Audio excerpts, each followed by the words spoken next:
So today we had Toastmasters, and I was getting ready to be all counter, which is basically where you have a clicker and you're keeping track of people who are using crutch words like and so what, because, so on and so forth. I know I use a lot of crutch words, but today it actually got canceled. And so we ended up going to a coffee shop instead and had breakfast with each other and coffee with each other. It's the first thing in the morning, y'all. These meetings on Wednesdays are at 7:30 in the morning. Yes, we were preparing speeches at 7:30 in the morning on a Wednesday. And I was literally talking to my roommate. I was all like, what kind of friends do that? But also it's the kind of friends that I want in my life, so I really appreciate it. So it was funny because we were both going to the meeting and we were like, we're not like really feeling it. I was not only going to be all counter, I was also giving the educational tip, and I was going to talk about inclusive language and gender neutral language, just because most of the people in there are over 50. And I was like, hey, by the way, you got quite a few queer folks in here, you know, different generations, and as leaders and communicators, it's important to just know where society is headed. Despite all that, we couldn't get into the building because someone left a key or whatever case, so we went to go get breakfast. And so as we were there, it was interesting because we had the opportunity to do a little bit of practicing in our speaking around table topics, which is what it's called, and we were around the table, so it happened. So then my favorite guy, I think he's a film writer. His name is Andrew Catella or something like that. And he is from Brooklyn, which is so funny to me because I was sharing with him how Brooklyn was like pinging on my heart this year, like all through the summer, just New York, Brooklyn, New York, Brooklyn. I was like, can I help you? So I booked a ticket to Brooklyn just to see what the fuss was all about. So it was cool listening to him and how he grew up in New York during the time where he was going to Central Park and paying $5 to go see like Bruce Springsteen and Jimi Hendrix. And of course, at the time, that was not anybody important. Anyways, he was sharing a story about Halloween because that was the theme of today's meeting. And he was sharing how his wife, his partner, is a life coach. And so I took that as God being like, ping, don't forget about your shortcut reels offer. I was like, yes. I've been working so much on death to distraction that I completely forgot about something that I love doing, something that comes so easy to me, something that I can literally do like the back of my hand, is ask questions and facilitate a conversation. And so today I decided to start doing some cold outreaches because I remember when I went to the San Diego Business Expo for the first time a month or so ago, I ended up meeting the president of San Diego of the International Coaching Federation, and it was supposed to be this whole thing. I was like, you know what? I'm just going to put life coaches in Google and just start going to their emails, using ChatGPT, putting out cold emails, and eventually someone has to respond. I do think it's interesting because my other offer is death to distraction, and so it's this tension where it's like, will they get the email if they are digitally decluttered and organized? And so it's like, yeah, a double-edged sword, and two offers that I feel like are really helpful, but it's like they kind of go against each other in a way where I'm trying to reach out to someone like, hey, I can be of service. This is my gift. This is what I can do for you. And then also on the other end, will you even receive this? Because I don't know if you were like me, who's grown up in a digital world, have had to create some tactics, methods, and systems to be digitally organized and decluttered. But they say it's about the numbers. They say it's a numbers game. So here I am on ClickUp, a San Diego local huge business. And I'm like, all right, let's see what I've learned for the past couple years and how it all pieces together, which is really awesome because it is happening. So in this process, I'm thinking about like, you know, as you all know, I'm in a spiritual season, developmental season, foundationally, and also mindset season, more particularly around money, full transparency. Like right here, I have this book. It says, don't worry, make money. And it's how many things? It's like 101 things for spiritual and practical ways to create abundance and more fun in your life. They do say business is spiritual. So I feel like they went hand in hand together. And so ironically, I know the author because I read his book in college. It says, don't sweat the small stuff. So to find that another one of his books has found its way to my ether, I'm finding it really interesting. Anyway, so right, we're in the mindset of abundance. And every day when I go stretching, I get the chance to kind of look around, and what's surrounding me is lots of greenery.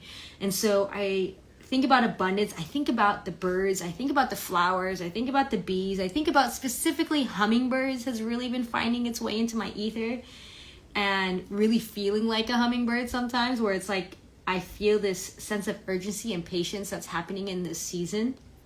And not being an early bird, but also not being a night owl. Like, I very much feel like a hummingbird.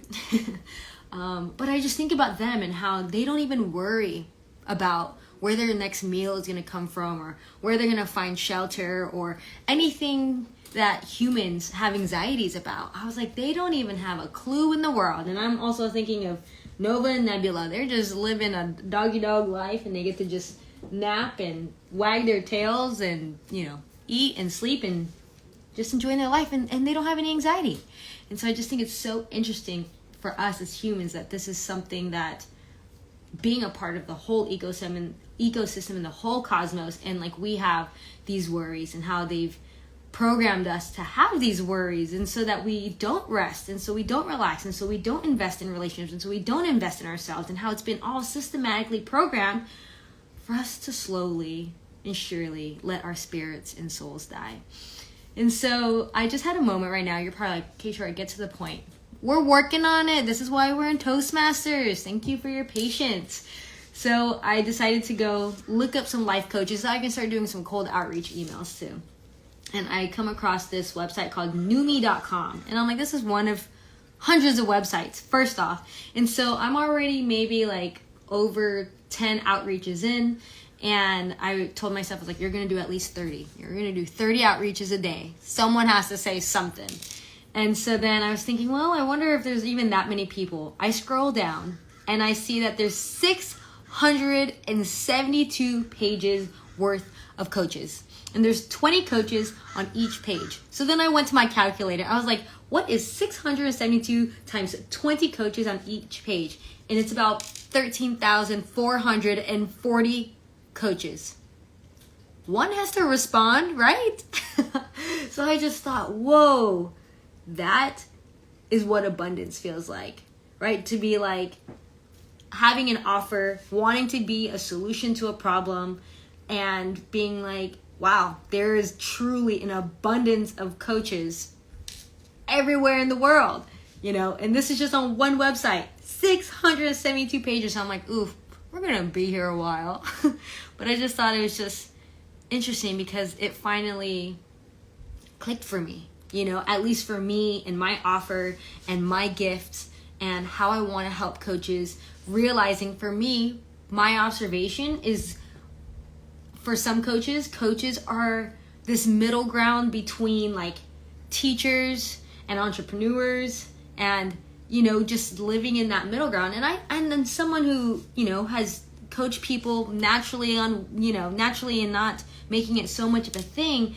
It's like, it feels so good to be like, yo, I'm here to help you. You probably were a teacher. You were probably a therapist. You were probably, all these other things where you're wanting to be of service to other people. And just growing up as a young person in this digital world, in this digital life, and being like, seeing these people, which it's been so pleasantly surprising. Like, it's mostly older folks. I'm like, yes, because sometimes a lot for me, I'm like, well, I still have so much life to live. Like, how much can I really help with my life coaching? And give myself some credit. The thing that we can do is if we're just one step ahead of someone, we can help the next person behind us. But, a lot of these people, I'm like, yeah, these folks are like well over their 40s, and I was like, I'm sure they're trying to figure out their digital presence and their online presence. I'm like, well, that comes naturally to me too. So I was like, how can I help you? So it just feels so good to like feel in alignment, and it feels so good to see the abundance of people that I can help. And I'm just like, okay, 13,440 cold emails. It's gonna take a long time, but it feels incredible to know that like it's all here already available for us. And especially with this thing called the internet, it's like, what can truly hold us back besides ourselves? That's a whole different conversation. I would say go on this website. It's a professional coach directory if you want to work on your mindset. But I will say like that is, in my observation, when it comes to my peers and the people around my age and younger, I mean, it's for most people. mindset is such a huge part of the way that we navigate through our lives, and we just have to be so conscious and considerate of all the programming that we're putting into our minds, y'all.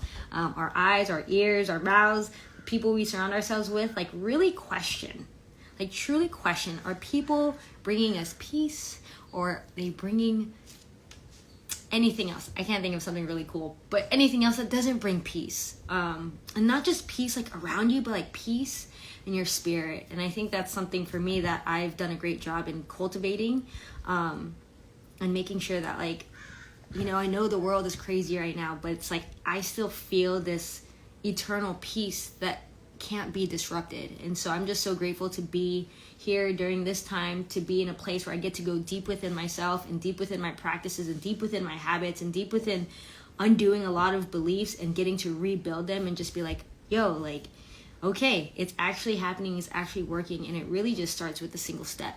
So go on this website if you want to go find a coach. It's not going to be me. I'm here to help them and bring their story to life so that you all, if you are looking for a coach, I've already done the interview process for you. So if you just want to go in for a vibe check and check the virtual interview, you can.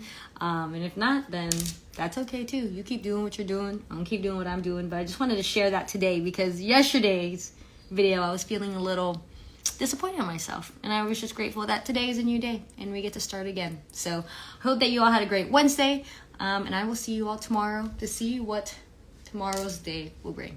Bye now.